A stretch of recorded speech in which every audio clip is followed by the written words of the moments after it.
All right, let's talk about abs. If you're completely fed up with ab workouts that just don't seem to work, you've come to the right place. We're going to cut through all the confusion and give you a simple, direct blueprint for getting defined abs. So let's just be real for a second. Are you one of those people grinding out hundreds and hundreds of crunches every single day, just hoping that six pack is finally going to show up? Well, if that sounds like you, I've got some tough news. According to the research, all that effort, it's pretty much a waste of time. I'm serious. Those high rep body weight only exercises just aren't going to get you the look you're really after. But hey, don't worry, because all of that changes today. We are about to break down a super simple, no BS, three-step blueprint that actually gets results. So let's just get right into it. Okay, step one.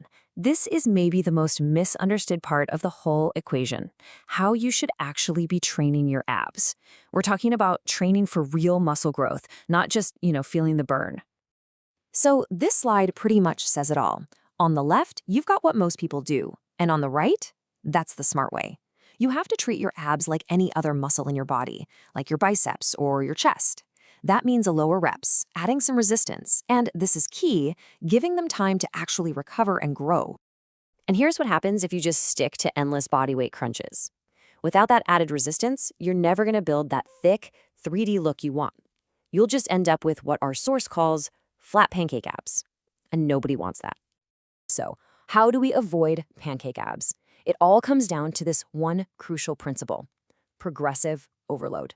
You've probably heard this before, but it is the secret sauce for all muscle growth. If you're not making your exercises a little bit harder over time, your muscles have absolutely zero reason to change. And, applying this is really simple. You can add a little bit more weight, you can slow down each rep and really focus on the muscle, or you can just cut down your rest time between sets. Any of these will force your abs to adapt and get stronger. Okay, so that leads us right into step two. You know how to train your abs, but what exercises should you actually be doing? Forget those crazy 20-minute ab routines you see online. We're keeping it simple and effective.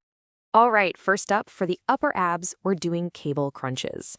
Why? Because it's so easy to add weight and actually use progressive overload. The big tip here is to focus on curling your spine, not just pulling down with your arms. And check this out. The formula couldn't be simpler. For this exercise and for the next two, it's just 3 sets aiming for 10 to 15 reps. If you can do more than 15, great, time to add more weight. Rest for just a minute between sets. Next, we gotta hit those lower abs, which I know can be a stubborn area for a lot of us. The best exercise here is the leg raise. And hey, if you can't do them with your legs straight at first, no problem, just bend your knees. And yep, you guessed it, we're sticking with that exact same formula. 3 sets, 10 to 15 reps, 1 minute of rest. Look, simplicity and consistency, that's the name of the game. And finally, to get that really complete framed look for your midsection, we can't forget the obliques. The plan recommends cable side crunches for the exact same reason as the others. It's super easy to add weight over time. And one last time, there's that beautiful, simple plan. 3 sets, 10 to 15 reps.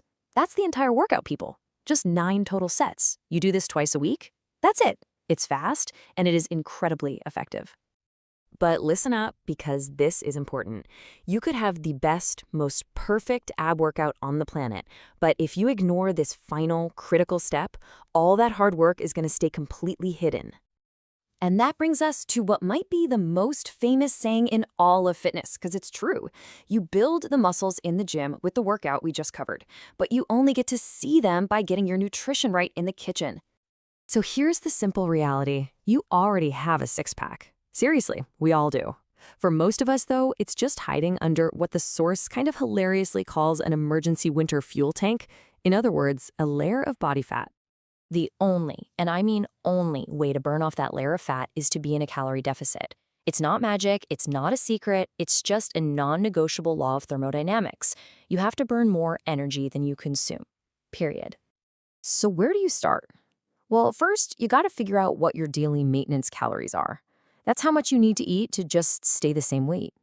Then, a great starting point is to aim to eat about 15% less than that. It's a nice, sustainable deficit that will get you losing fat steadily. Okay, I know that was a lot of info, but it really does boil down to this very simple plan. So let's just do a quick recap of the entire 3-step blueprint for you to take away. And there it is. That's the whole plan. Step 1, train smart to actually build the muscle. Step 2, be consistent with the 3 most effective exercises. And step 3, reveal all that hard work by staying in a calorie deficit to lose the fat that's covering them up. That's it. That is the no-nonsense guide to getting defined abs. The plan is simple, it's effective, and now it's yours.